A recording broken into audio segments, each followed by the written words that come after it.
আসসালামু আলাইকুম। আমরা এতদিন পাওয়ার পয়েন্টের অনেকগুলো বেসিক কাজ শিখলাম, যেমন ছবি ইনসার্ট করা এবং বিভিন্ন ডিজাইনের শেপ তৈরি করা এবং শেপগুলোকে কিভাবে কাস্টমাইজ করতে হয় আমরা এগুলো সম্পর্কে জানতে পেরেছিলাম। এখন আমরা এখানে একটি জিনিস লক্ষ্য করলে দেখব, এখানে আমরা যে শেপগুলো তৈরি করতে পারবো তার লিমিটেশন কিন্তু খুবই সীমিত। অর্থাৎ আমরা যদি খুবই সূক্ষ্ম বা খুবই উন্নত বা খুবই সুন্দর একটি ডিজাইন তৈরি করতে চাই, পাওয়ার পয়েন্ট দিয়ে এটি সম্ভব হলেও খুবই জটিল এবং কঠিন কাজ। তো আমরা জানি যে আমরা ডিজাইন করার জন্য যে সফটওয়্যারগুলো ব্যবহার করি সেটা হচ্ছে ইলাস্ট্রেটর, ইনস্কেপ বা এরকম ধরনের কিছু সফটওয়্যার। আর পাওয়ার পয়েন্ট কোনো ডিজাইনের সফটওয়্যার না, পাওয়ার পয়েন্ট হচ্ছে একটি সাধারণ প্রেজেন্টেশন সফটওয়্যার। তো আমাদের যদি কোনো ছবি বা কোনো ডিজাইন আমাদের ইলাস্ট্রেটরে করা থাকে অথবা ডাউনলোড করা থাকে, আমরা চাইলে সেই ডিজাইন থেকে কিছু ছবি আমরা চাইলে পাওয়ার পয়েন্টে ব্যবহার করতে পারি, যদি আমাদের খুবই ভালো একটি ছবির প্রয়োজন হয় বা কোনো ডিজাইনের প্রয়োজন হয়। তো আমার এখানে কিছু ভেক্টর ছবি ডাউনলোড করা আছে, আমি সেটা থেকে দেখাচ্ছি। ধরুন এখানে একটি ইলাস্ট্রেটরের ছবি আমার আছে, সেটিকে আমি ওপেন করে নিলাম।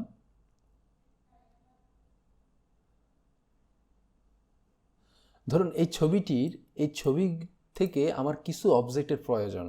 আমার যে অবজেক্টিভ প্রয়োজন, আমার শুধু এই পুরো ছবির ভিতরে একটি অবজেক্টিভ প্রয়োজন। কিন্তু ইলাস্ট্রেটরে একটি জিনিস দেখবেন, একটি ছবিকে যদি আমি এই কোণায় আমি ক্লিক করি, দেখবেন এখানে অনেকগুলো ছবি দিয়েই একটি ছবি তৈরি হয়। এই যে ধরুন গাড়ির ছবিটি এই হচ্ছে, তাহলে এই লেয়ারটি হচ্ছে গাড়ির ছবি, এবং এই লেয়ারটিকে আমি যদি এই কোণায় আমি ক্লিক করি, দেখেন অনেকগুলো লেয়ারের সমন্বয়ে এই ছবিটি তৈরি হয়েছে। এই যে এই গাড়ির ছবিতে দেখুন এই প্রতিটি জিনিস কিন্তু আমি যদি সরিয়ে দিই, দেখুন সূক্ষ্ম জিনিস দিয়েই এই গাড়িটি তৈরি হয়েছে। তো এখন আমার যদি এই শুধু গাড়িটি প্রথম প্রয়োজনে আমি এই গাড়িটি নিব, বা যে অবজেক্টটি আমি নিব, ধরুন আমি গাড়িটি নিব, তাহলে আমি প্রথম এই গাড়িটির এই পাশে যে ডান পাশে যে বৃত্তটি আছে এর উপরে ক্লিক করব।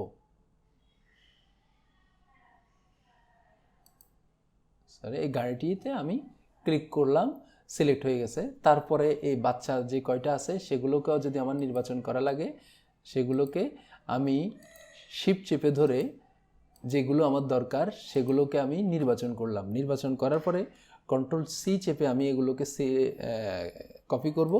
তারপরে আমার পাওয়ার পয়েন্টে এসে আমি জাস্ট কন্ট্রোল ভি চেপে এখানে পেস্ট করে দিব। তারপরে দেখুন, তাহলে আমার ইলাস্ট্রেটরের ছবি থেকে আমার যেই কয়টি অবজেক্ট প্রয়োজন সেটিকে আমি এখানে কপি করে নিয়ে আসতে পারলাম। এখন আমাদের নিশ্চয়ই এই ছবিটিকে বিভিন্নভাবে সাজাতে হতে পারে, অর্থাৎ একটিকে এক এক জায়গায় নিতে হতে পারে, বা তাদের রং আমাদের পছন্দ না, রং আমাদের চেঞ্জ করার প্রয়োজন হতে পারে। তবে সেক্ষেত্রে আমাদের এটিকে কাস্টমাইজ করার জন্য প্রথম এটিকে আমরা কি করব, এই ছবিটির উপরে এই ছবিটি সিলেক্ট থাকা অবস্থায়, অর্থাৎ এই দাগটি থাকা যদি না থাকে, আমরা এখানে একটা ক্লিক করব। ক্লিক করার পরে আমরা এটাতে রাইট ক্লিক করব, তারপরে গ্রুপ থেকে আনগ্রুপ করে নিব।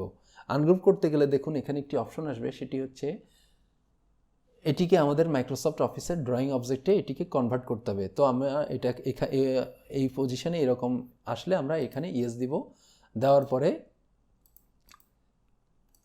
আমাদের অপশনটা আসতেছে না, আমরা আবার এটাকে সিলেক্ট করব। সিলেক্ট করার পরে যদি না আসে, আমরা যাব হোম ট্যাবে, যাব অ্যারেঞ্জে যাওয়ার পরে আবার এখানে আনগ্রুপটা দিব। আনগ্রুপ দেওয়ার পরে দেখুন এইখানে আমি এখন এটাকে কাস্টমাইজ করার মতো এটি আমার উপযোগী হয়ে গেছে। তখন আমি কি করব, ধরুন আমার যেটিকে দরকার এটিকে আমি এখন আমি এটিকে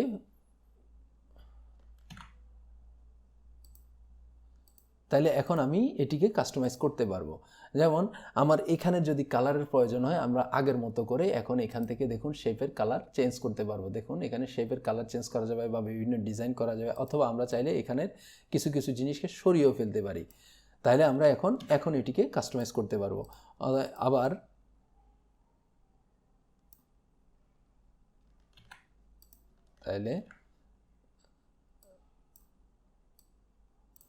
তাহলে আমরা এভাবে ইলাস্ট্রেটর থেকে ছবিকে এনে আমরা এখানে বিভিন্নভাবে কাস্টমাইজ করে ব্যবহার করতে পারবো আমাদের পাওয়ার পয়েন্টের স্লাইডে।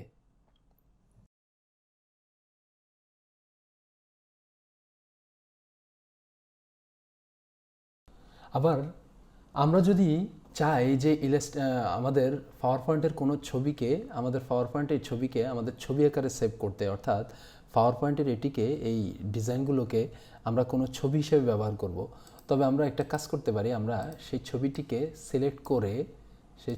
সিলেক্ট করে রাইট ক্লিক করে সেভ অ্যাজ পিকচার দিব। সেভ অ্যাজ পিকচার দিয়ে আমরা যেখানে সেভ করতে চাই সেখানে যাওয়ার পরে আমরা ধরেন এই জেপিজি ফরম্যাট বা অন্য ফরম্যাট আপনার যদি প্রয়োজন অন্য ফরম্যাটে দিতে পারেন। নর্মালি আমাদের জেপিজি ফরম্যাটটা ছবির জন্য ভালো, আমরা জেপিজি দিব। এরপরে সেভ দেওয়ার পরে দেখুন আমাদের সেই ছবিটি এই যে দেখুন সেভ হয়ে গেছে। তাহলে আমরা পাওয়ার পয়েন্ট থেকে এইভাবে ছবি আকারে আমরা সেভও করতে পারি। তো খোদা হাফেজ, আজকে এই পর্যন্তই। পরবর্তীতে আমরা আরও বিস্তারিত অন্যান্য জিনিস নিয়ে আলোচনা করব। খোদা হাফেজ।